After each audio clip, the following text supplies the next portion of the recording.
اعوذ باللہ من الشیطان اللعین الرجیم بسم اللہ الرحمن الرحیم الحمد للہ رب العالمین الصلاة والسلام علی اشرف الانبیاء والمرسلین وعلی آلہ طیبین الطاہرین المعصومین الذین اذہب اللہ عنہم الرجس وطہرہم تطہیرا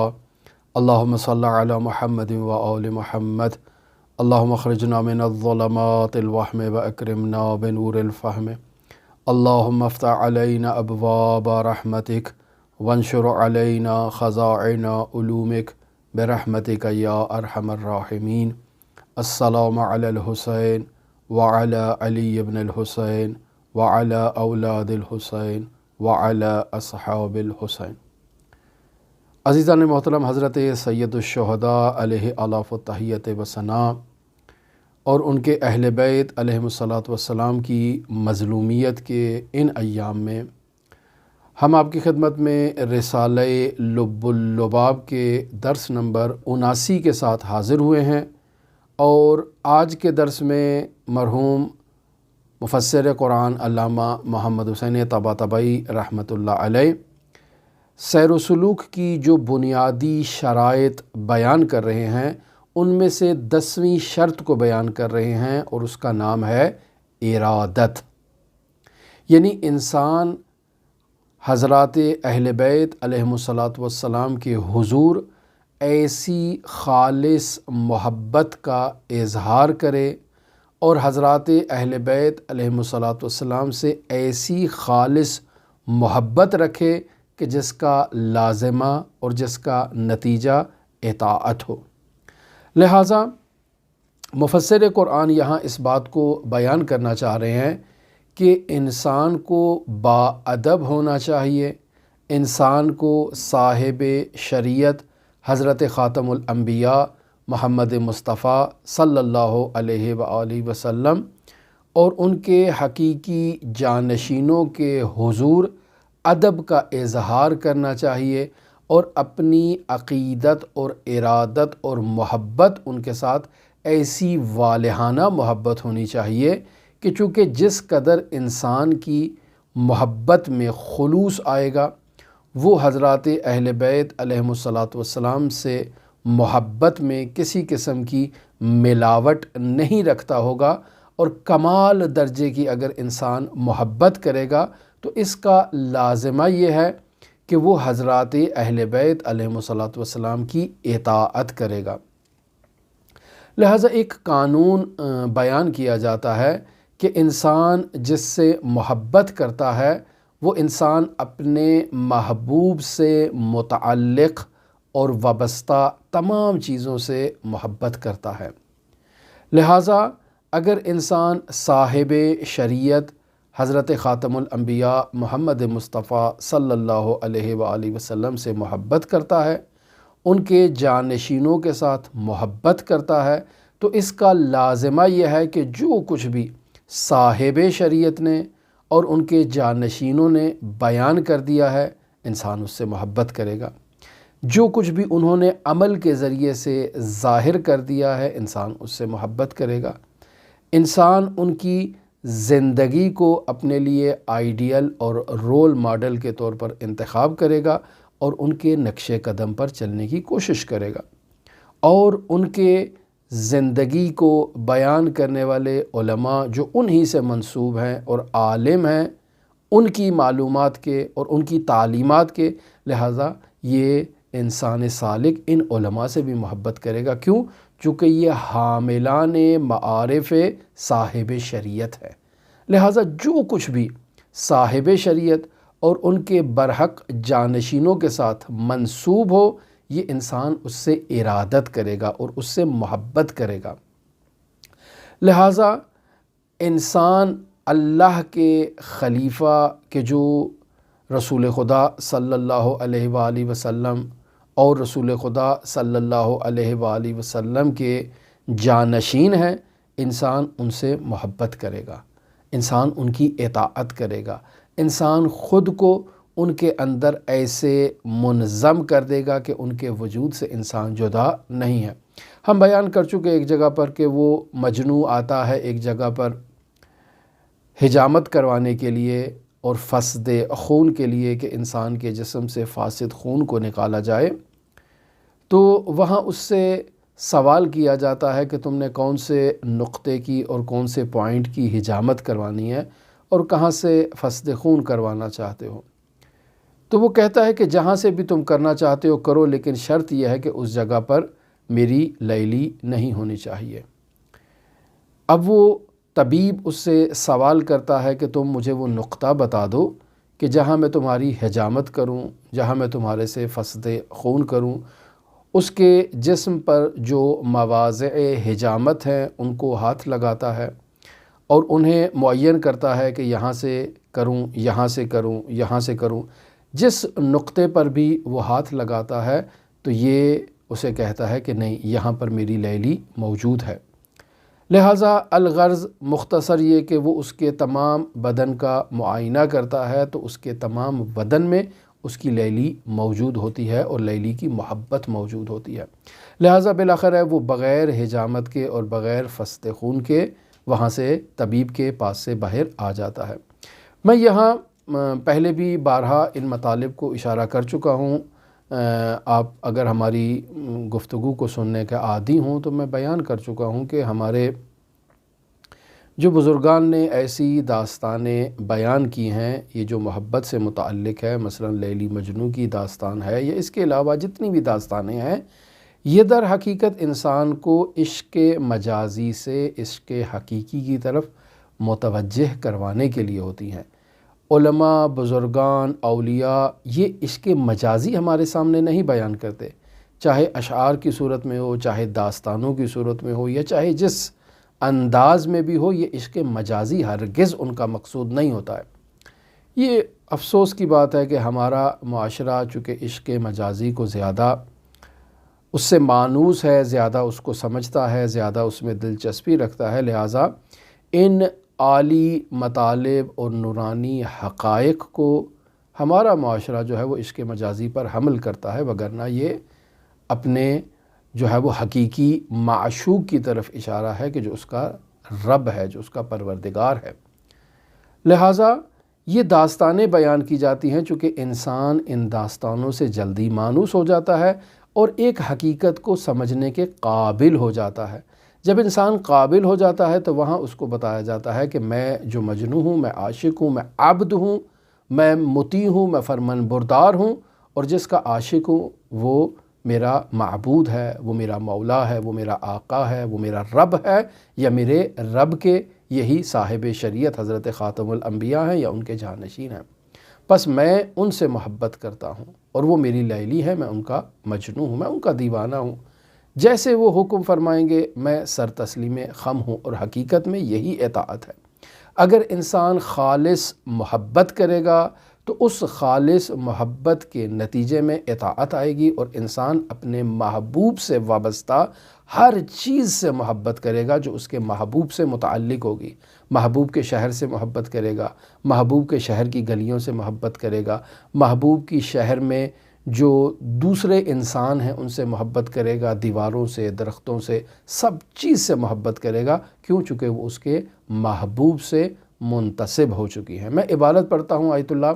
طحرانی کی، تاکہ اس مختصر سی عبارت میں جسے 10ویں مورد میں آیت اللہ طحرانی ارادت کو بیان کرنا چاہ رہے ہیں آپ کی خدمت میں بیان کروں۔ فرماتے ہیں کہ دہم ارادت، یعنی شرائط سلوک میں سے 10واں مورد جو ہے وہ ہے ارادت کا۔ ارادت کسے کہتے ہیں؟ ارادت کہتے ہیں وآن ارادت است، یعنی ارادت کیا ہے؟ بے صاحب شریعت، یعنی انسان صاحب شریعت کے سامنے ارادت کا اظہار کرے۔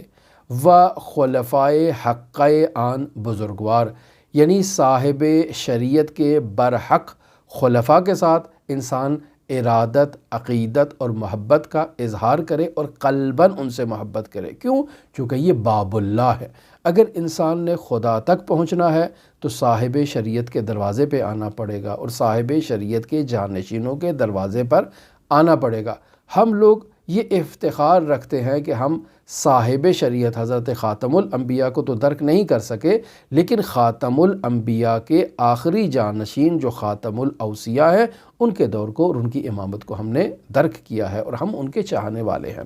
لہٰذا ہمیں حضرت خاتم الاوصیاء حضرت صاحب العصر والزمان سے ایسی خالص محبت کرنی چاہیے، عقیدت کرنی چاہیے کہ ہم حضرت صاحب العصر والزمان کے مطیع اور فرمان بردار ہوں۔ لہٰذا مفسر قرآن فرماتے ہیں وَدَرْئِین ارادت چنان باید خود را خالص کند کہ ہیچ غشی در آن نہ باشد، یعنی انسان ایسے خود کو خالص کر لے اس ارادت میں، اس محبت میں، اس عقیدت میں کہ اس میں ذرہ بھر بھی کسی قسم کی کوئی ملاوٹ موجود نہ ہو۔ وباید درئین مرحلے بے سرحد کمال برسد، یعنی انسان اس قدر ارادت ظاہر کرے کہ کمال درجے کی ارادت ہو، انسان اعلیٰ درجے کی عقیدت، ارادت اور محبت کا اظہار کرے صاحب شریعت اور صاحب شریعت کے برحق جانشینوں کے ساتھ۔ سوال یہ پیدا ہوتا ہے کہ ہم ایسی ارادت اور عقیدت اور محبت کا اظہار کیوں کریں؟ سیر و سلوک سے اس کا کیا تعلق ہے؟ تو مفسر قرآن اس کی وجہ بیان کر رہے ہیں، زیرا ارادت را در تاثیر اعمال مدخلی عظیم است، یعنی اگر انسان صاحب شریعت اور اس کے جانشینوں کے ساتھ حقیقی ارادت رکھتا ہوگا، کمال درجے کی ارادت رکھتا ہوگا، ایسی ارادت رکھے گا کہ جس میں کسی قسم کی ملاوٹ نہ ہو، تو اس کے اعمال کے اوپر اس کا بہت گہرا اثر ہوگا۔ لہٰذا آپ دیکھیں کہ وہ افراد جو حقیقی اعتبار سے صاحب شریعت اور اس کے جانشینوں کے محبوب ہوتے ہیں اور ان کے ارادت مند ہوتے ہیں اور نیاز مند ہوتے ہیں، وہ ان کے حقیقی طور پر فرمان بردار ہوتے ہیں۔ وما آتاکم الرسول فخذوہ وما نہاکم عنہ فانتہوا کا مصداق ہوتے ہیں، جو رسول نے انہیں دے دیا اس کو وہ لے لیتے ہیں، یعنی جو تعلیمات رسول خدا صلی اللہ علیہ وآلہ وسلم سے ان تک پہنچی ہیں ان تعلیمات پر سر تسلیم خم کر لیتے ہیں، اور جہاں رسول خدا صلی اللہ علیہ وآلہ وسلم نے بیان کر دیا کہ ان مواضع سے اجتناب کرو، یہ گناہان کبیرہ ہیں، وہاں یہ ختم لگا دیتے ہیں، مہر لگا دیتے ہیں کہ ہم نے اس وادی میں داخل نہیں ہونا ہے۔ لہٰذا جس قدر انسان کی ارادت اور عقیدت اور محبت میں اضافہ ہوگا، کمال درجے کی ہوگی، خالص ہوگی کسی قسم کی ملاوٹ سے، انسان کے اعمال کے اوپر اس کی مداخلت خود بخود ظاہر ہوگی۔ ہرچہ ارادت بیشتر و بہتر شود، اثر اعمال در نفس سالک راسختر و نیکوتر خواہد بود، یعنی جس قدر اب یہ سالک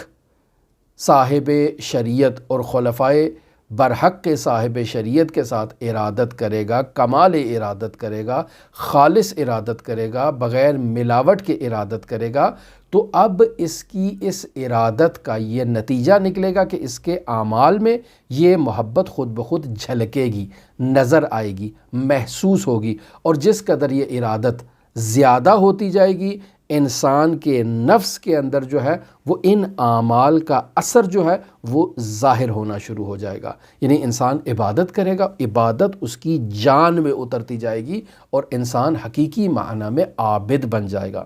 لہٰذا وہی قانون جو ہم نے شروع میں آپ کی خدمت میں بیان کیا کہ انسان جس سے محبت کرتا ہے اس سے متعلق اور وابستہ تمام چیزوں سے محبت کرتا ہے۔ میں صاحب شریعت سے محبت کرتا ہوں تو صاحب شریعت کے جانشینوں سے محبت اس کا لازمہ ہے، صاحب شریعت کی لائی ہوئی کتاب قرآن مجید سے محبت اس کا لازمہ ہے، پس قرآن و اطرت کی تلاوت کرنا، قرآن و اطرت کی اطاعت کرنا، قرآن و اطرت سے تمسک کرنا یہ اس کا لازمہ ہے۔ لہٰذا انسان کبھی اس چیز سے جدا نہیں ہو سکتا ہے۔ اور پھر ہر وہ بندہ جو صاحب شریعت سے عقیدت رکھتا ہے، جو صاحب شریعت کے جانشین برحق سے عقیدت رکھتا ہے، انسان ان سے بھی محبت کرے گا چونکہ یہ میرے محبوب کے محبوب ہے، یہ میرے محبوب کے چاہنے والے ہیں، میرے محبوب کے ارادت مند ہیں، نیاز مند ہے، وہاں انسان ان کے ساتھ بھی محبت اور عقیدت کا اظہار کرے گا۔ لہٰذا مفسر قرآن فرما رہے ہیں وہ چون تمام موجودات مخلوقات خدا ہستند، یعنی کائنات میں جتنی بھی چیزوں کے اوپر موجود کا لفظ استعمال ہوتا ہے سب اللہ کی مخلوق ہیں۔ جب اللہ کی مخلوق ہیں تو سالک باید بہم آنہا محبت کند، یعنی یہ بچھو ہے، یہ سانپ ہے، یہ جو ہے وہ شیر ہے، یہ فلاں جو وحوش ہیں کہ جن سے انسان خوف محسوس کرتا ہے، انسان ان سے بھی محبت کرے گا کہ یہ اللہ کی مخلوق ہے، انہیں کسی انسان نے خلق نہیں کیا ہے، انہیں اللہ نے نہایت کمال کے ساتھ، نہایت عظمت کے ساتھ، نہایت حکمت اور مصلحت کے ساتھ خداوند متعال نے انہیں خلق کیا ہے۔ جب خدا کی مخلوق ہے تو میں ان سے کیسے عناد کر سکتا ہوں جب اللہ ان سے محبت کرتا ہے؟ لہٰذا آپ دیکھیں کہ ان موجودات سے محبت بھی ایک عارف اور ایک سالک کے وجود میں خود بخود جھلکے گی، چونکہ انسان ان سے محبت کرتا ہے، چونکہ یہ خدا کی بنائی ہوئی چیزیں ہیں، اللہ ان سے محبت کرتا ہے۔ لہٰذا تمام موجودات جو اللہ کی مخلوق ہیں، یہ سالک ان تمام موجودات سے محبت کرے گا۔ وہر یک را در مرتبے و درجہ خود محترم می شمارت، یعنی سالک ہر ایک کا احترام کرے گا، لیکن ان میں درجات ہیں۔ مثلاً یہ جو وحوش ہیں ان کا درجہ نیچے کا ہے، اور جو غیر وحوش حیوانات اہلی ہیں جو انسان کے گھروں میں پرورش پاتے ہیں ان کا درجہ بلند ہے، انسان کی خدمت میں ہیں، انسان کی روزمرہ زندگی کی ضروریات کو پورا کر رہے ہیں، انسان ان سے زیادہ محبت کرے گا ان وحوش کی نسبت، اور پھر ان حیوانات کی نسبت انسانوں کی محبت کہ انسان اشرف المخلوقات ہے، خداوند متعال کی جو عبادت کرنے والی عظیم مخلوق ہے، انسان اس سے زیادہ محبت کرے گا، فرشتوں سے محبت کرے گا، انبیاء سے محبت کرے گا۔ تو یہ انسان کے مراتب میں، موجودات میں، مخلوقات میں جس قدر بالا درجے پر انسان چلتا جائے گا، انسان کی محبت کی شدت میں اضافہ ہوتا جائے گا۔ لہٰذا شفقت و مہربانی بے جمیع منصوبان پروردگار، یعنی سالک اللہ سے منسوب تمام موجودات کے ساتھ شفقت کا اظہار کرے گا، مہربانی کا اظہار کرے گا، محبت کا اظہار کرے گا، چہ حیوان و چہ انسان ہر یک در مقام و مرتبہ خود از آثار محبت بے خدا است، یعنی انسان ان تمام موجودات سے محبت کرے گا، اور ان سے محبت کی بنیادی وجہ یہ ہے کہ یہ خداوند متعال سے منتسب ہیں، خداوند متعال سے منسوب ہے، خداوند متعال کی مخلوق ہے، لیکن ان کے درجوں کی رعایت کرتے ہوئے انسان جو ہے وہ اسی ہر مخلوق کو اس کے درجے کے مطابق جو ہے وہ انسان اس سے محبت کرے گا اور اس کا احترام کرے گا۔ لہٰذا وہ افراد کہ جو اللہ تبارک و تعالیٰ کے دشمن ہیں، انسان ان سے بھی محبت کرے گا۔ کیوں؟ چونکہ یہ بھی اللہ کی مخلوق ہے۔ ٹھیک ہے اللہ کے دشمن ہیں، لیکن اللہ کی عنایت تو ان کے اوپر ہے نا۔ مثلا یہ پوری دنیا میں آپ دیکھ لیں جتنے غیر مسلم لوگ ہیں، جتنے وہ افراد جو خدا کو نہیں مانتے ہیں، وہ افراد جو اصلاً خدا کے دشمن ہیں، خدا کے اولیاء کے دشمن ہیں، خدا کے ادیان کے دشمن ہیں، لیکن آپ دیکھیں خداوند متعال کے انعام و اکرام ان کے اوپر جاری ہیں۔ وہ خدا کا رزق کھا رہے ہیں، خدا کی سرزمین میں زندگی بسر کر رہے ہیں، خدا کی سرزمین میں سانس لے رہے ہیں، خداوند متعال کی نعمات سے لطف اندوز ہو رہے ہیں۔ تو جب خداوند متعال کا ان کے اوپر اتنا انعام اور اکرام موجود ہے تو میں انسان سالک کیسے ان سے نفرت کر سکتا ہوں؟ مجھے بھی ان سے محبت ہے۔ کیوں؟ چونکہ وہ اللہ کی مخلوق ہے۔ لہٰذا آپ دیکھیں حضرت سید الاوصیاء امیر المؤمنین علی ابن ابی طالب علیہ آلاف و تحیت و ثنا پر جب ابن ملجم مرادی نے ضرب لگائی اور آپ کو زخمی کر دیا تو آپ دیکھیں کیسے حضرت سید الاوصیاء نے امام حسن مجتبیٰ کو، جو امام علی کے بعد ان کے جانشین ہیں، معصوم ہیں، اصحاب قصاص سے ہے، ان کو وصیت کر رہے ہیں ابن ملجم سے متعلق، اس کا خیال رکھنا، اس کو ایک ضربت لگانا، اس کو زیادہ نقصان نہ پہنچانا، زیادہ تکلیف نہ پہنچانا، اسے دودھ پلانا، اس کی ضروریات کا خیال رکھنا، اور اگر زندہ بچ جاؤں تو پھر میرے اوپر اسے چھوڑ دینا کہ میں اسے جو ہے وہ قصاص کروں یا اسے آزاد کر دوں۔ تو دیکھیں یہ محبت ہے اللہ کی مخلوق کے ساتھ، تو اللہ کی مخلوق کا احترام ہے۔ ٹھیک ہے اس نے ایک جنایت کی ہے، اس نے ایک غلطی کی ہے، اس نے ایک ایسا قبیح کام کیا ہے کہ جس پہ اس کو سزا ملنی چاہیے، اور وہ سزا اسے ملے گی، یقیناً ملے گی، لیکن اللہ کی مخلوق ہے، اس کے بھی حقوق ہے، اور امیر المومنین انہی حقوق کی طرف اشارہ کر رہے ہیں۔ لہٰذا آپ دیکھیں کہ حضرت سید الشہداء علیہ آلاف و تحیت و ثنا کو چاروں طرف سے جو ہے وہ اعداء نے گھیر لیا ہے، لیکن پھر بھی آپ ان کو وعظ و نصیحت کر رہے ہیں، آپ انہیں اپنی زندگی کو بچانے کے لیے نصیحت نہیں کر رہے ہیں کہ حسین ابن علی 4 دن اس دنیا میں زیادہ زندہ رہ جائیں، نہیں، انسانیت کی کرامت کو حفظ رکھنے کے لیے،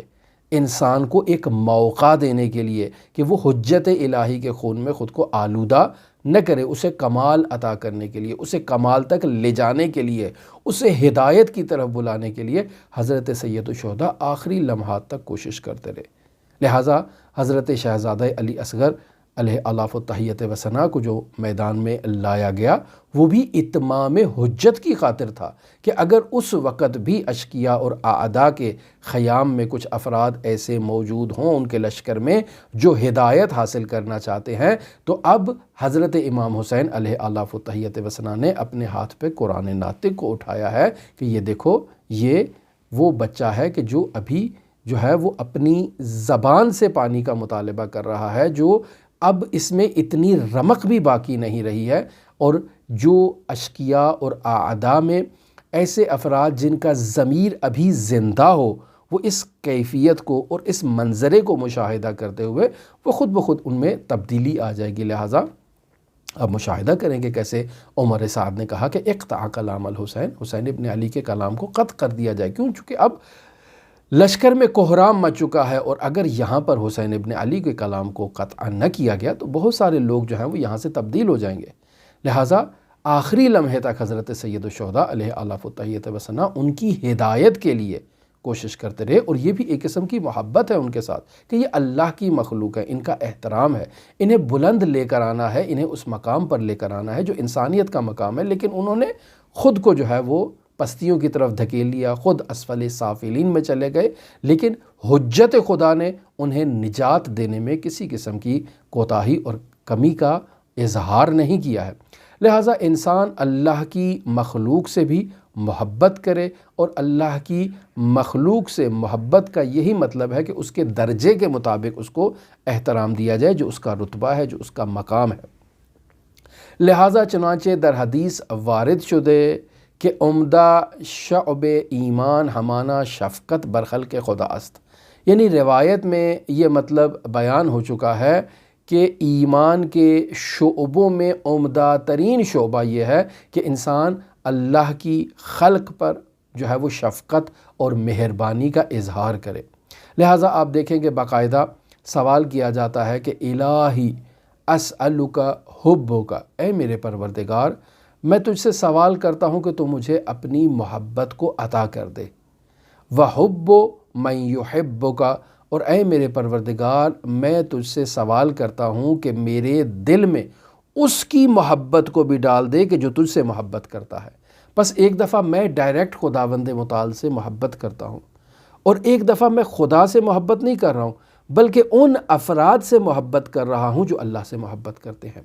لہٰذا یہاں کہہ سکتے ہیں کہ کل کائنات خداوند متعال کی عاشق ہے جو خدا کی طرف بڑھ رہی ہے۔ لہٰذا یہ جو کہتے ہیں ہم انا للہ و انا الیہ راجعون، ہم اسی طرف سے آئے ہیں اور ہماری بازگشت بھی اسی کی طرف ہے، کسی اور طرف ہم نے نہیں جانا ہے، یعنی جہاں سے ہمارا مبدا ہے ہماری معاد بھی اسی طرف ہے اور بازگشت بھی اسی طرف ہے۔ لہٰذا انسان مبدا سے محبت کرے، معاد سے بھی محبت کرے، اور وہ چیز جو مبدا سے نکل رہی ہے اور دوبارہ معاد کی طرف واپس پلٹے گی، انسان اس تمام موجودات سے محبت کرے۔ یہ ہے تمام عالم جو ہے وہ عشق کے اوپر استوار ہے۔ لہٰذا آپ دیکھیں کہ روایت میں یہ مطلب بیان ہوتا ہے، اصول کافی جلد نمبر 8 ہے، صفحہ نمبر 80 ہے، کہ واضح طور پر یہ بیان کر دیا کہ حل الدین الا الحب، کہ کیا دین محبت کے سوا اور بھی کوئی چیز ہے؟ نہیں، دین صرف محبت کا نام ہے، اور انسان سالک کو یہ چاہیے کہ وہ اللہ سے محبت کرے، اللہ کے جو رسول ہیں، جو صاحب شریعت ہیں، ان سے محبت کرے، صاحب شریعت کے حقیقی جانشینوں سے محبت کرے، صاحب شریعت اور صاحب شریعت کے جانشینوں سے منسوب ہر مقام اور ہر چیز سے محبت کرے۔ لہٰذا عاشق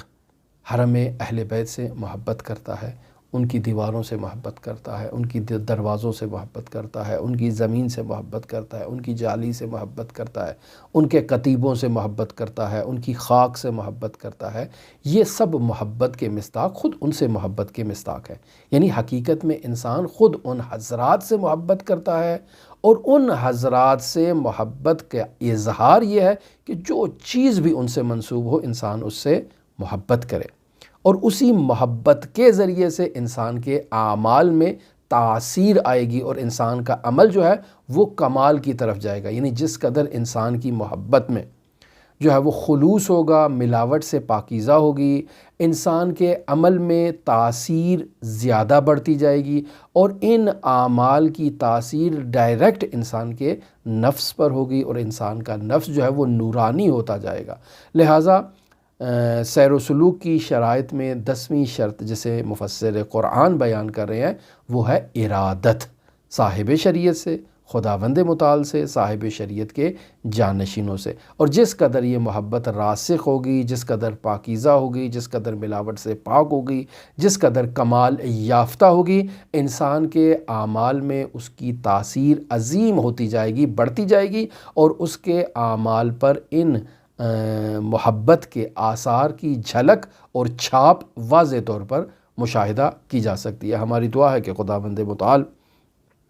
ہماری آج کی اس مختصر سی اور قلیل سی گفتگو کو اپنی بارگاہ میں قبول و مقبول فرمائے۔ خداوند متعال ہماری کوتاہیوں سے، ہماری خطاؤں سے درگزر فرمائے۔ خداوند متعال آپ کی تمام حاجات کو اپنی بارگاہ میں قبول و مقبول فرمائے۔ خداوند متعال ہم سب کے رزق مادی میں، رزق معنوی میں، رزق تقوی میں، رزق پرہیزگاری میں، رزق برات میں، رزق ولایت میں، رزق محبت میں، رزق اطاعت میں، رزق فرمان برداری میں، رزق عزاداری میں، رزق معرفت میں، رزق علم میں، رزق حلم میں، رزق تقوی میں اضافہ فرمائے۔ خداوند متعال آپ سب کو آفات و بلیات سے محفوظ رکھے۔ خداوند متعال ہمیں آفات و بلیات سے محفوظ رکھے۔ خداوند متعال ہمیں صاحب شریعت اور صاحب شریعت کے برحق جانشینوں کے ساتھ اور ان کے عقیدت مندوں اور چاہنے والوں کے ساتھ محبت کرنے کی توفیق عطا فرمائے۔ حضرت صاحب العصر والزمان کو ہم سے راضی و خوشنود فرمائے، اور صاحب العصر والزمان کے ظہور میں تعجیل فرمائے۔ آپ تمام مؤمنین کے لیے ہمارے نائب حضرت امام علی ابن موسیٰ الرضا علیہ الاف و تحیت و ثنا کی نورانی بارگاہ میں دعا گو بھی ہیں اور نائب و زیارہ بھی ہیں۔ اللہم صلی علی محمد و آل محمد وعجل فرج قائم آل محمد۔